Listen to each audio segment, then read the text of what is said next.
Você já parou para pensar que algumas pessoas parecem começar a vida carregando um peso que elas nunca escolheram?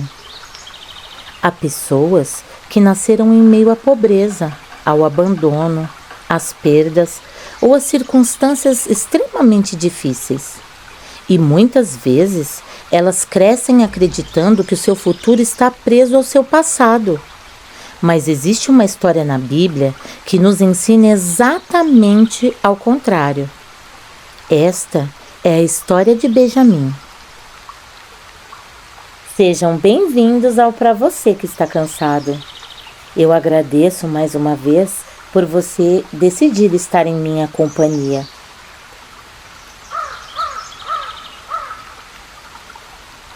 Não se esqueça de deixar o seu like e de considerar se inscrever em nosso canal.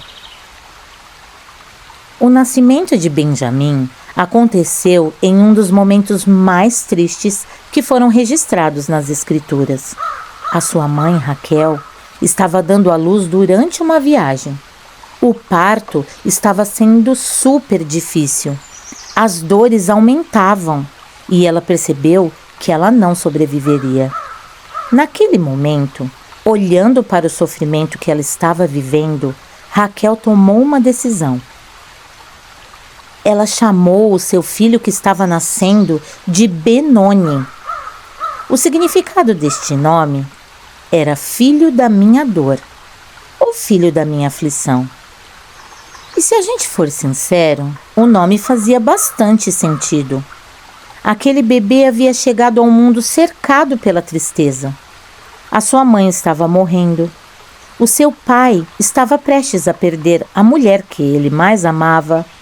O nascimento e o luto aconteciam ao mesmo tempo. Mas então, algo extraordinário aconteceu. Jacó olhou para aquele menino e se recusou a aceitar aquele nome. Ele não permitiu que a dor daquele momento definisse a identidade do seu filho. Em vez de Benoni, ele chamou ele de Benjamim. Significa filho da mão direita, filho da honra, filho do favor, filho da bênção. Enquanto Raquel estava olhando para sua dor do presente, Jacó escolheu olhar para a esperança do futuro. E talvez seja exatamente isso que alguém precisa ouvir hoje. Porque existem pessoas vivendo sob nomes que nunca foram dados por Deus. Eu sou o filho do abandono. Eu sou a filha da rejeição. Eu sou a pessoa que nasceu sem oportunidades. Eu sou aquele que sempre fracassa. Mas Deus nunca definiu as pessoas pelas circunstâncias do nascimento dela, pois Ele sabe que nascemos em um mundo de pecado, que foi contaminado por Satanás. Benjamim poderia ter sido conhecido para sempre como o filho da dor, mas ele não foi. A tragédia do seu começo não determinou o seu destino. Ele cresceu, ele formou uma tribo. Seu nome passou a fazer parte da história de Israel.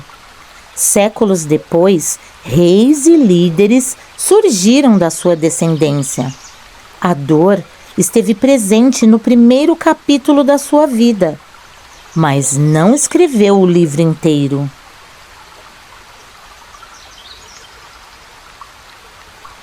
Talvez você também tenha começado a sua caminhada em circunstâncias que você não escolheu. Talvez você tenha herdado problemas.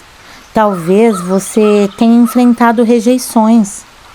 Talvez tenha vivido situações que marcaram profundamente a sua história. Mas o começo não é o fim. A dor pode explicar de onde você veio, mas ela não tem autoridade para determinar para onde Deus pode te levar. Quando Raquel olhou para aquele bebê, ela viu sofrimento. Quando Jacó olhou para aquele mesmo bebê, ele viu esperança.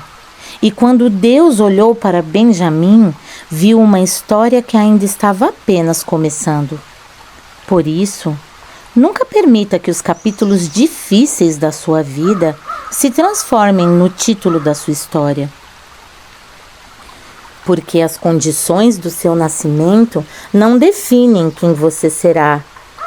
Deus continua escrevendo histórias que começam na dor e terminam em propósito. Que o Senhor abençoe a sua vida e que você nunca se esqueça. Seu passado explica sua jornada, mas é Deus quem escreve o seu destino.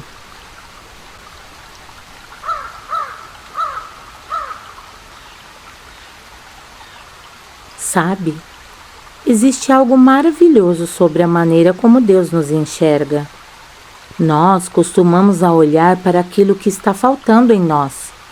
Olhamos para os nossos erros, para as nossas limitações, para as feridas que carregamos, para aquilo que ainda não conseguimos vencer. Mas Deus não olha para nós da mesma forma, porque Deus não vê apenas aonde estamos. Ele vê aonde a sua graça pode nos levar. Quando um escultor olha para um bloco de mármore, as outras pessoas enxergam apenas uma pedra. Mas o artista já consegue ver a obra pronta. Ele sabe o que aquela pedra se tornará. E talvez seja por isso que Deus tenha tanta paciência conosco.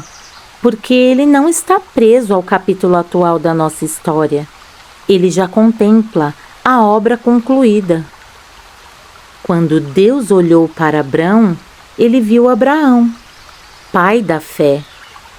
Quando Deus olhou para Simão, Ele viu Pedro, uma rocha.